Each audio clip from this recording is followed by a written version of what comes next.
Diba mas magiging mapupunta tayo sa dumpster kung ang magiging pangulo natin o ang magiging leader natin ay ang mga katulad nila VP Sara, mas na inuuna pang magpunta sa abroad, magsilbi sa isang tao, although tatay niya po yun, pero marami pa rin pong Pilipino na umaasa sa kanya bilang vice presidente. Mahirapan po tayo magkaroon ng pangulo kung lagi po nasa abroad at hindi po ginagawa ang trabaho dito sa Pilipinas. Pumunta ba si Inday dito, si VP Sara, para mag-travel siya, like, business trip or luxury trip? Nakalimutan mo ba, Dugyot, vlogger ng Malacanang, turned undersecretary ng amo mo na nag-umikot-ikot sa buong mundo at bit-bit pa ang mga polboronic niyang mga kajaming na sinabi na, nakakuha siya ng mga pledges from all over the world kung saan man siya pumunta. Na hanggang ngayon, hindi pa na ipapaliwanag kung magkano ang nagastos doon sa pag-ikot-ikot ni Bangag sa iba't ibang banig ng mundo doon sa mga pledges na sinasabi na nawala namang pledges dahil wala pong gustong magtiwala,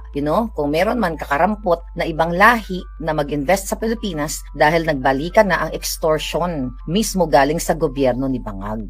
Obligasyon po niya maging vice presidente. Alam niya po dapat ang obligasyon bilang vice presidente. Sabi nga natin, ang pangulo natin na sinasabi niya na mukhang wala na tayong pag-asa, nasa Pilipinas, nagtatrabaho. Araw-araw, may inaanunsyo tayong good news. Pero ang vice presidente, nasaan? Hindi ko naman din gusto talaga na magstay dito, no? Dahil ang mga anak ko, ang pamilya ko ay nandyan sa Pilipinas at ang trabaho ko ay nandyan sa Pilipinas.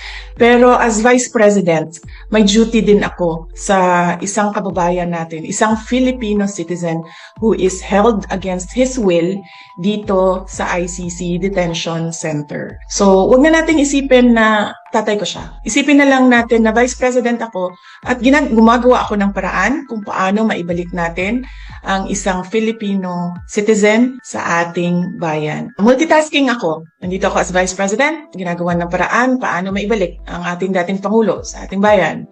Nagtatrabaho ako through our satellite offices, through our central office of the Office of the Vice President. Tuloy-tuloy ang serbisyo namin para sa bayan. Wala po akong balak na tumira dito sa Netherlands. Hindi ko po gusto tumagal dito. Madami akong kailangan na sikasuhin. Trabaho dito, trabaho dyan sa Pilipinas. At alam ko kung paano magbalanse ng trabaho.